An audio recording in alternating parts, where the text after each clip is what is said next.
A very good morning everyone. Welcome to Wangshan Emotion. I hope आप सब ठीक होंगे। ये बीइंग अनफेयर लाइफ का थर्ड पार्ट है। लास्ट पार्ट में हमने देखा था कि मैडम लैन ने वांगजी और विंग को मैरिज का पनिशमेंट दिया था और उनका मैरिज हो गया था।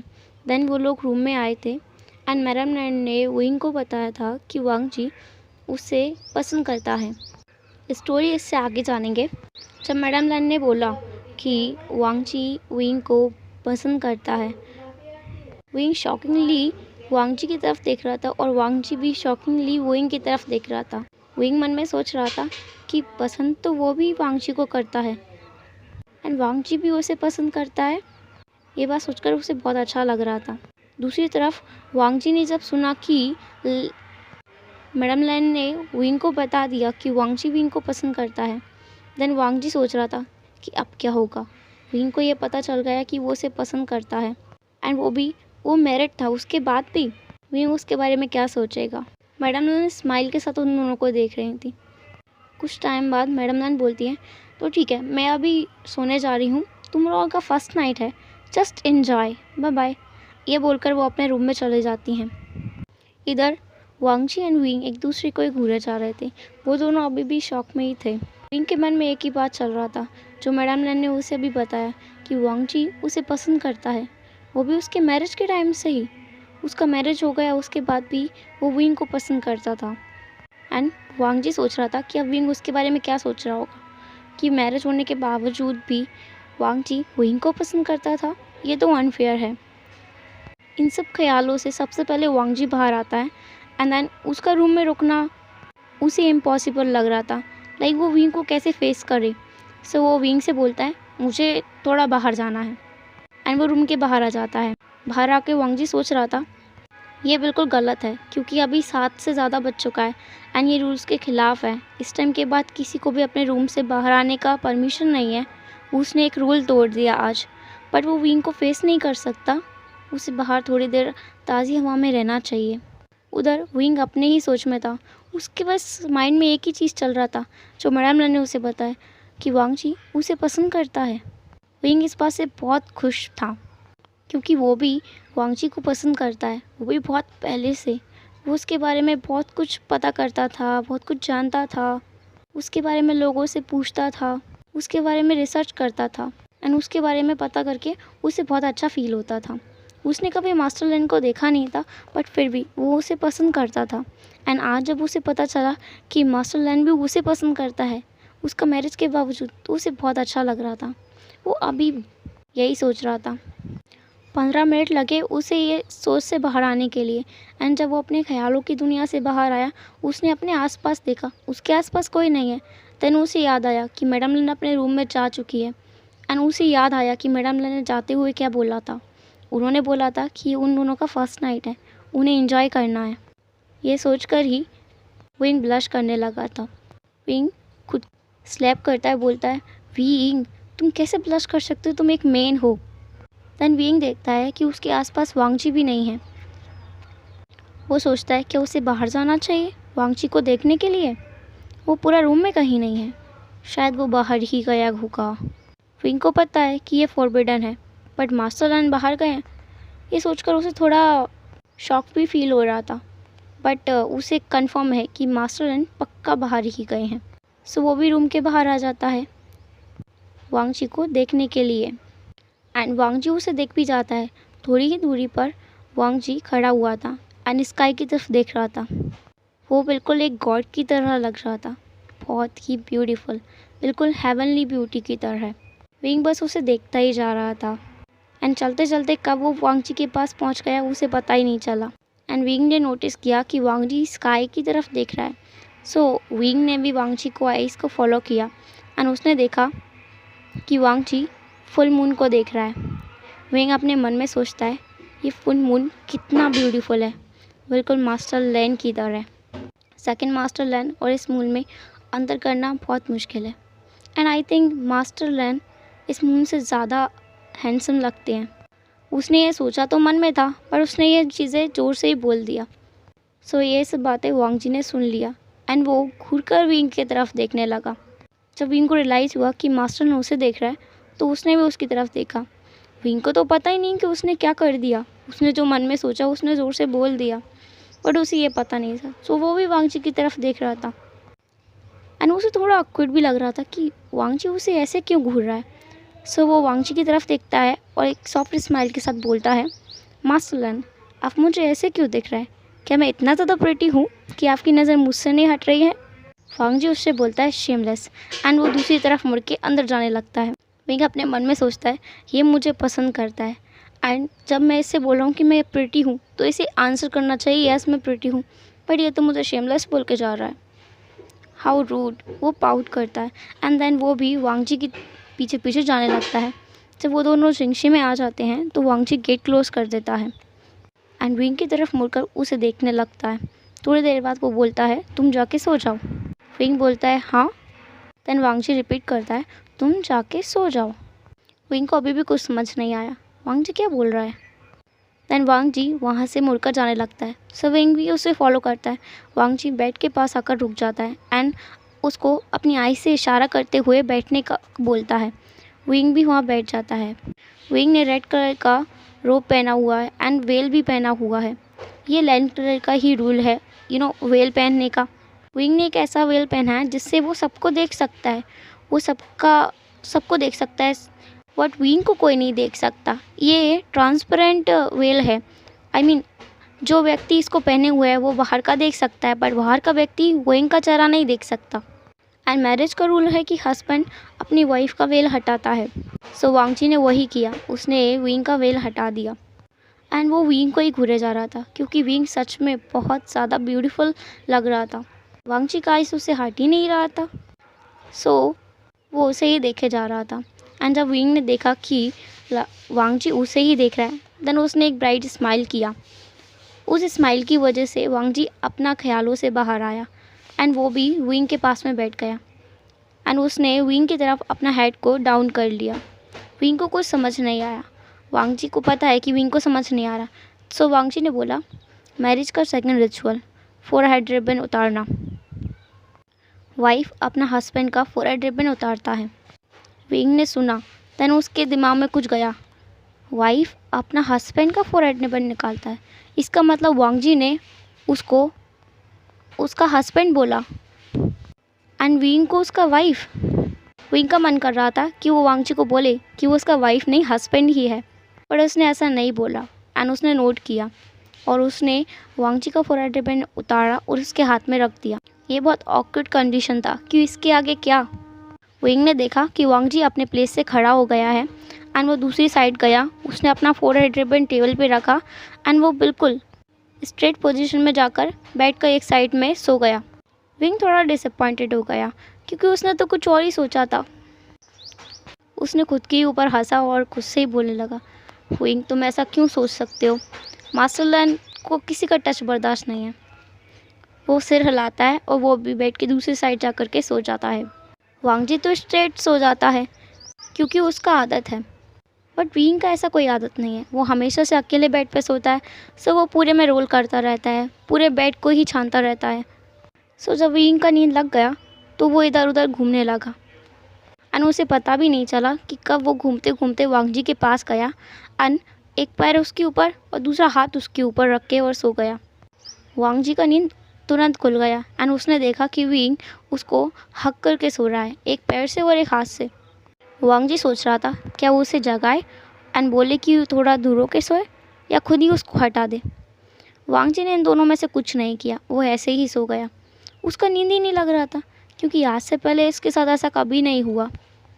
मैडम लैन से उसका मैरिज तो हुआ बट वो लोग एक बेड पे भी कभी नहीं सोए। सो उसे थोड़ा अजीब लग रहा था बट अच्छा भी लग रहा था। मैडम लैन ने विंग को बताया था कि वांगजी उसे पसंद करता है, बट वांगजी को पता है वांगजी विंग को उसे पसंद नहीं करता, वो उससे प्यार करता है। वांगजी रात भर नहीं सो पाया क्योंकि उसको आदत ही नहीं है। उसने बहुत कोशिश किया बट उसका नींद ही नहीं लगा। मॉर्निंग 5 o'clock ये उसका बेड से उठने का टाइम है, बट उसका मन ही नहीं कर रहा था क्योंकि विंग जो उसके पास है। वांगजी रात भर बस पुराने टाइम के बारे में सोच रहा था जब वो विंग के बारे में सर्च करता था। वांगजी विंग के बारे में तब से सर्च करता है जब वो 15 साल का था एंड अभी वो 24 ईयर्स का है। उसका मैरिज मैडम लन से 3 साल पहले ही हुआ है। एंड वो जब 15 साल का था तो वो चांग लाइन का हेड डिसिप्लिन विभूषण के बारे में बहुत रिसर्च करता था। उसे उसके बारे में बहुत सुना था। एक बार तो वो चांग लाइन भी गया था छुपकर विभूषण को देखने के लिए, बट उसका बैड लक, उसने उसको नहीं देख पाया था। एंड 3 साल पहले कुछ कंडीशंस की वजह से उसको मैडम लैन से शादी करना पड़ा। इसमें उसका मर्जी तो नहीं था, पर उसे करना पड़ा। स्टार्टिंग में वो मैडम लैन को पूरी तरह से इग्नोर करता था। देन लैंड क्रोनर ने उसे समझाया कि उसे उनका टेक केयर करना चाहिए, वो उनका वाइफ है। वांग जी भी ये समझता है कि वो उसका वाइफ है, अब कुछ नहीं कर सकता। वो कुछ भी हो उसे अपना रिस्पॉन्सिबिलिटी तो पूरा करना ही पड़ेगा। वो उनके साथ कोई फिजिकल रिलेशन नहीं बनाएगा, बट हाँ ऐसा फ्रेंड मैडम लैन को ज़रूर एक्सेप्ट करेगा। उसने अपने मन में ये ठान लिया था। सो वो मैडम लैन से बातें करता था, उनको बताता था कि वो विभूषण को पसंद करता है। उसे लगता था कि मैडम लैन तो ऐसे ही है, वो उसे सुन तो रही हैं, कम से कम कोई तो उन्हें सुनता भी नहीं है। वो अपनी मन की बातें किसी से कह नहीं सकता, बट मैडम लैन से वो सारी बातें कह सकता है। इन 3 सालों में मैडम लैन उनका बेस्ट फ्रेंड बन गए थे। कुछ भी होता था वो उनको आके बताता था। उसे कोई आंसर तो नहीं मिलता था, बट हाँ उसे पता था कि मैडम लैन उसे सुन रही हैं। वो नोट भी करती थी तो उसे पता था कि हाँ वो उसे सुन रही हैं। वांग जी अपने थॉट से तब बाहर आया जब विंग ने थोड़ा मूवमेंट किया। उस टाइम तक 5:30 हो गया था। सो वांग जी डिसाइड करता है कि अब वो बेड से उठ जाएगा। सो वांग जी ने अपने ऊपर से विंग का हाथ एंड पैर हटाया और वहाँ से उठ गया। वांग जी रात भर नहीं सोया, बट इसका उसे कोई रिग्रेट नहीं है। उसे थोड़ा अनकंफर्टेबल तो लगा, पर उसे बहुत अच्छा लगा, क्योंकि आज वो अपने प्यार के साथ था, जिसके बारे में उसने कभी सोचा भी नहीं था कि हाँ कभी वो उसके साथ भी हो सकता है, बट अभी वो है। बट वांग जी को नहीं पता कि विंग उसे पसंद करता है या नहीं। वांग जी ये जानना चाहता है एंड वो विंग से पूछना भी चाहता है, बट वो डरता है कि क्या होगा अगर विंग उसे पसंद नहीं करता होगा तो। अगर विंग ने उसे रिजेक्ट कर दिया तो। भले वो उसका हस्बैंड है, बट वो उस पर अपना डिसीजन थोड़ी थोप सकता है। वो उसका मर्जी से चलना चाहता है। विंग वही करेगा जो उसके मन में होगा। वांग जी उसे कभी फोर्स नहीं करेगा।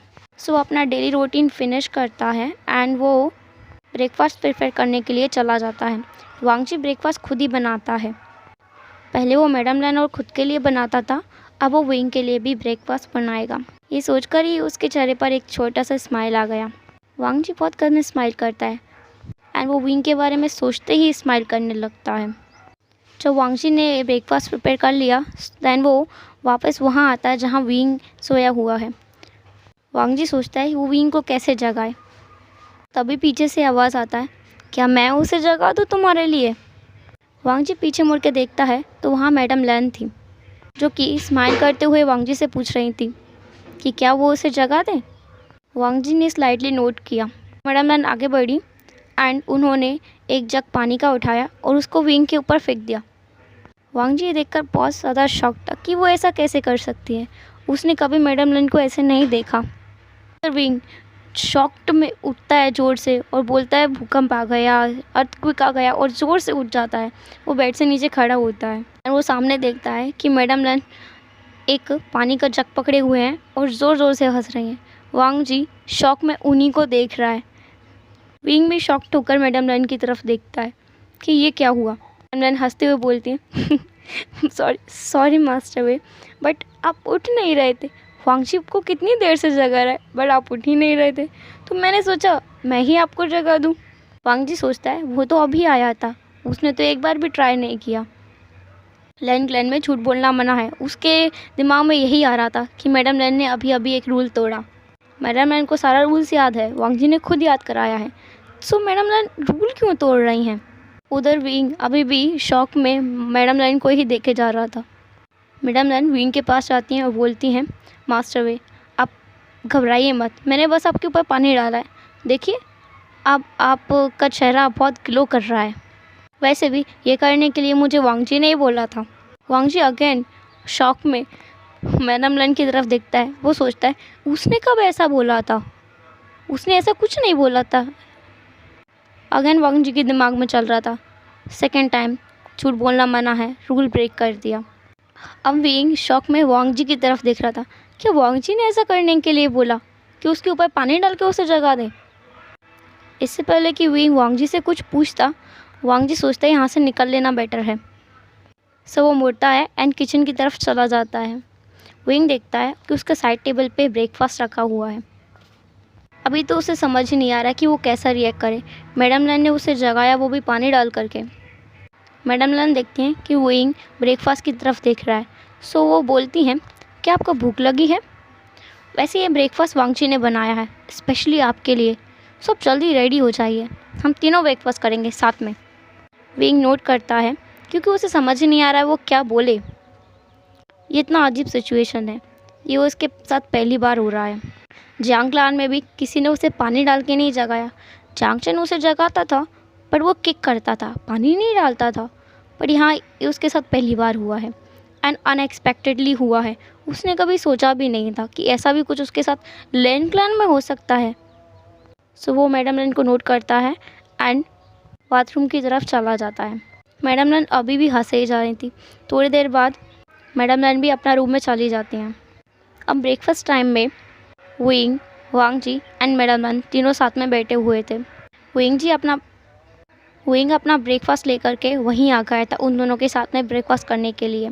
वांग जी को थोड़ा अलग महसूस हो रहा था क्योंकि नॉर्मली वो और मैडम लैन साथ में ब्रेकफास्ट करते हैं एंड मैडम लैन बिल्कुल साइलेंटली ब्रेकफास्ट करती हैं। बट आज थोड़ा डिफरेंट है। मैडम लैन अब बोल सकती हैं, देख सकती हैं और उनकी बातों का रिस्पॉन्स कर सकती हैं। एंड इधर विंग भी उसके साथ है, जिसका वो कब से ड्रीम देखता था, जिसको वो कब से पसंद करता था, जिसको वो कब से प्यार करता आ रहा है, वो उसके साथ बैठा है। उसे थोड़ा अजीब भी लग रहा था और बहुत अच्छा भी लग रहा था। वो तीनों अपना अपना ब्रेकफास्ट स्टार्ट करते हैं।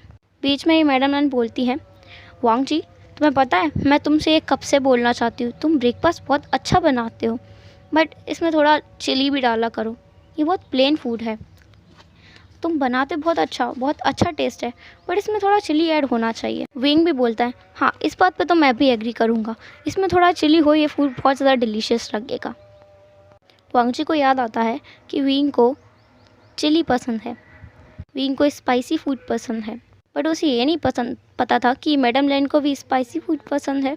सो वो बोलता है, कल से मैं तुम दोनों के लिए स्पाइसी फूड बनाया करूँगा। मैडम लैन एंड विंग दोनों बोलते हैं थैंक यू। वो तीनों अपना ब्रेकफास्ट करने लगते हैं। कुछ टाइम बाद मैडम लैन विंग से बोलती हैं, सो तुम मुझे अपने बारे में कुछ बताओ। विंग उनकी तरफ देखता है एंड नोट करता है एंड बोलता है, मेरा नाम विभूषण है, अब मुझे विंग बुला सकती हैं। मैं जांगलांग का हेड डिसिपल हूँ एंड मुझे आर्चरी भी आता है, मुझे स्वॉर्ड चलाना भी आता है एंड मैं थोड़ा बहुत म्यूज़िक प्ले भी कर लेता हूँ। मैडम लैन बोलती हैं, ये सब तो मुझे पता है, कुछ और बताओ जो पता ना हो। विंग सोचता है, इन्हें ये सब पता है बट कैसे। मैडम लैन ये समझ गई कि विंग क्या सोच रहा है। सो वो बोलती हैं, मुझे वांग जी ने बताया। विंग वांग जी की तरफ शौक में देखता है एंड अपने मन में सोचता है, वांग जी ने बताया, इसका मतलब वो उसके बारे में सर्च करता था, उसके बारे में लोगों से पूछता था। विंग अपने मन में ही इमेजिन कर रहा था कि जब वांग जी लोगों से उसके बारे में पूछता होगा तो वो कैसे पूछता होगा कि क्या किसी ने विभूषण के बारे में कुछ सुना है या फिर उसे उनके बारे में क्या पता है। ऐसे ये सोचकर विंग को बहुत फ़नी लग रहा था। वो इमेजिन कर रहा था कि वांग जी का एक्सप्रेशंस कैसा होगा। वो इतने कोल्ड एक्सप्रेशंस के साथ में किसी से पूछता होगा तो क्या कोई उसे रिप्लाई भी करता होगा। देन विंग सोचता है, ऑफ कोर्स करता होगा, वो गुसिंग का ट्विन जेड है, सो उसे तो हर कोई रिप्लाई कर देगा। एंड अगर वो ट्विन जेड ना भी होता तो भी उसे कोई भी रिफ्यूज़ नहीं कर पाता, उसको रिप्लाई मिल ही जाता क्योंकि वो इतना ज़्यादा हैंडसम भी है। विंग को ऐसे थॉट्स में खोया हुआ देखकर मैडम लैन बोलती हैं, क्या हुआ, तुम भी वांग जी के बारे में सोच रहे हो। विंग उनकी तरफ देखता है एंड बोलता है, क्या। मैडम लैन बोलती हैं, खाना खाओ अपना, ठंडा हो जाएगा, ये प्लेन फूड है बट हमें खाना पड़ेगा, लैन क्लैन का रूल है, फूड वेस्ट करना मना है। वांग जी अपने मन में सोचता है, ओह तो अब याद आ ही गया कि लैन क्लैन में कुछ रूल्स है।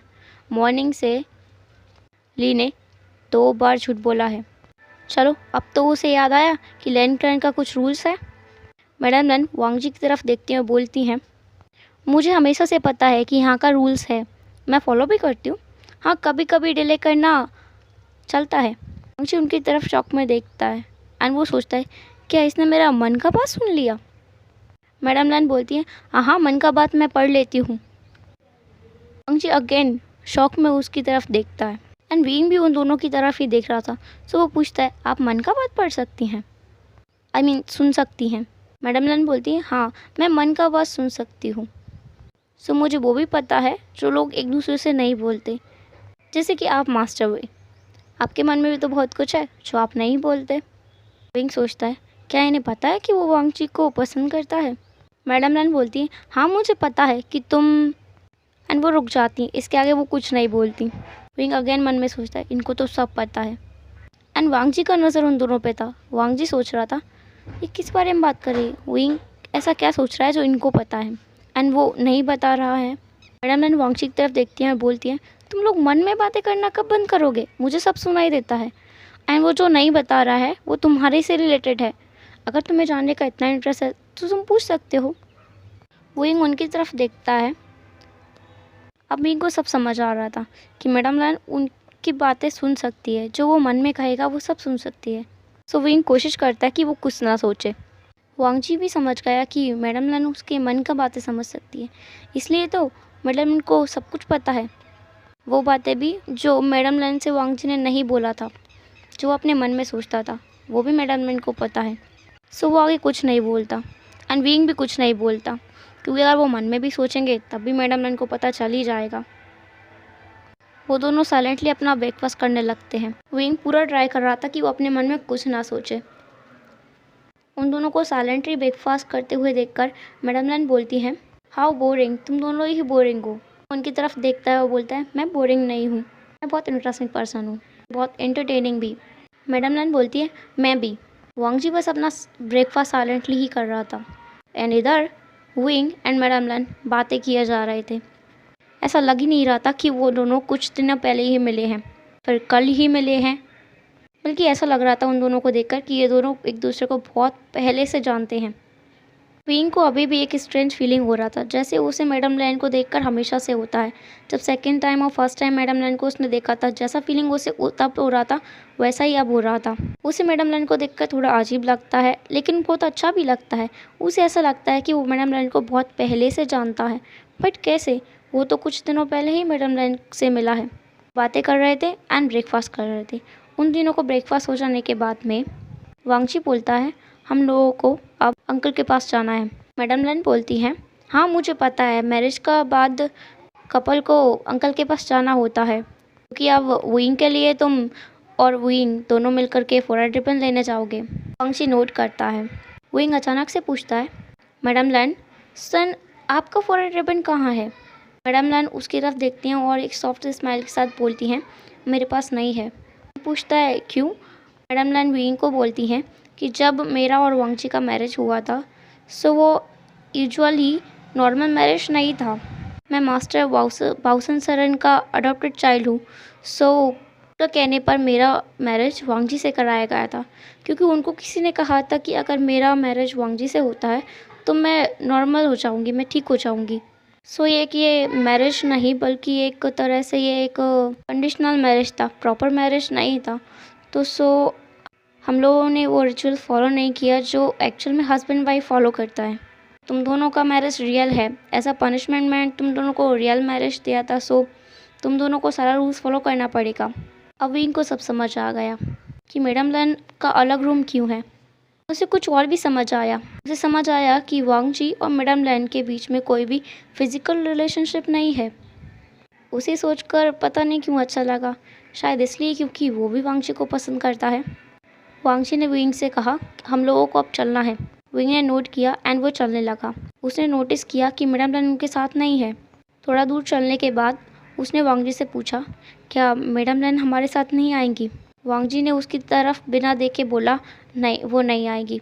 विंग ने पूछा, क्यों? वांगजी ने उसकी तरफ देखा और बोला, हमारा कंडीशनल मैरिज के अकॉर्डिंग वो किसी भी रिचुअल में शामिल नहीं हो सकती है, चाहे वो रिचुअल किसी का भी हो, वो फैमिली मेम्बर का हो या फिर किसी और का भी हो। यह भी एक कंडीशन था हमारा कंडीशनल मैरिज का। सो विंग नोट करता है। कुछ टाइम बाद वो दोनों लैन कुरन के पास पहुंच जाते हैं। लैन कुरन को विंग से सिंपैथी था। उसे ये अनफेयर लगा कि मैडम लैन ने उन दोनों को मैरिज का पनिशमेंट दिया, वो भी उन दोनों की मर्जी के बिना। जैसा मिस्टेक पहले लैन कुरन ने किया था वांग जी का कंडीशनल मैरिज करा के, वैसा ही मिस्टेक मैडम लैन ने अब किया वांग जी का मैरिज ऐसा पनिशमेंट करा के। बट इसमें लैन कुरन कुछ नहीं कर सकता। जब वांग जी और विंग उसके पास आया तो उन दोनों ने वो किया। बदले में लैन कुरन ने नोट किया। वांग जी को यह बोलने का ज़रूरत नहीं है कि वो दोनों यहाँ क्यों आए हैं, क्योंकि लैन कुरन को तो पहले से ही पता है। लैन कुरन ने उन दोनों को इशारा किया वहीं एक टेबल पर बैठने के लिए। सो वो दोनों वहाँ जाकर बैठ गए। कुछ टाइम बाद लैन कुरन एक बॉक्स लेकर वांग जी के पास आया और उसके सामने टेबल पर रख दिया। उसने वांग जी से कहा, तुम्हें आगे का रिचुअल पता है ना? वांग जी ने नोट किया। वांग जी ने उस बॉक्स को उठाया एंड वांग जी ने विंग से कहा कि अब चलो। विंग ने कुछ नहीं कहा, बस नोट किया एंड वो दोनों वापस जिंगशी आ गए। जिंगशी में आने के बाद वांग जी ने उस बॉक्स को एक टेबल पे रखा एंड विंग को इशारा किया कि वो टेबल पे बैठ जाए। विंग ने ऐसा ही किया, वो टेबल पर बैठ गया। उस बॉक्स को उठाया एंड विंग के हाथ में रख दिया एंड वांग जी ने विंग से कहा, इसे खोलो। विंग ने ऐसा ही किया। विंग ने उस बॉक्स को खोला एंड उसने देखा उसमें बिल्कुल वांग जी की तरह एक क्लाउड्स डिज़ाइन से बना हुआ एक रिबन है जो कि वाइट कलर का है। वांग जी ने उस रिबन को लिया।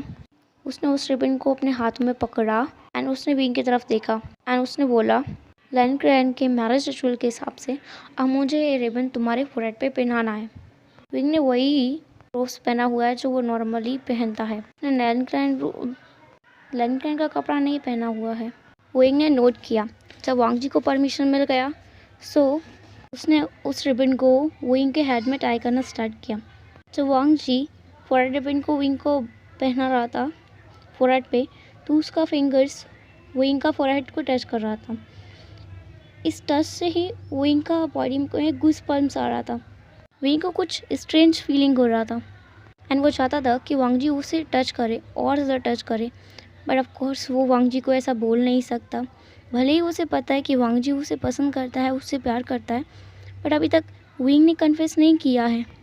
करना चाहता है बट वो बोल ही नहीं पाता है। जब वांग जी ने फोरहेड रिबन को विंग के फोरहेड पे टाई कर दिया सो उसने विंग की तरफ देखा, बोला परफेक्ट। ने वांग जी की तरफ देखा, बोला हाँ। वांग जी ने बोला परफेक्ट, रिबन परफेक्टली बांध दिया गया है। विंग ने नोट किया। विंग वांग जी से बोलता है, मुझे कुछ कहना है। वांग जी बोलता है, हाँ बोलो। तुमसे ये बहुत टाइम से बोलना चाहता हूँ और अब मैं अपने मन में नहीं रख सकता, मुझे तुमसे बोलना ही है। वांग जी बोलता है, हाँ बोलो, मैं सुन रहा हूँ। हेलो एवरीवन, तो कैसा लगा आज का पार्ट मुझे कमेंट में ज़रूर बताना। एंड आई थिंक जो कल के कुछ लोगों ने मुझसे कुछ डाउट्स पूछा था, अब उनका डाउट्स क्लियर हो गया होगा। आपको कुछ और क्वेश्चंस हो तो उनका आंसर भी आपको आगे के पार्ट्स में मिल जाएगा, सो डोंट वरी। एंड इसमें कोई थर्ड पर्सन नहीं है। जो मैडम लैन है ली लिंग, वो वांग जी का बेस्ट फ्रेंड है। उनकी शादी का कंडीशन भी आपको पता चल गया। बाकी चीज़ें हम कल के पार्ट में जानेंगे। Bye bye, take care, see you soon.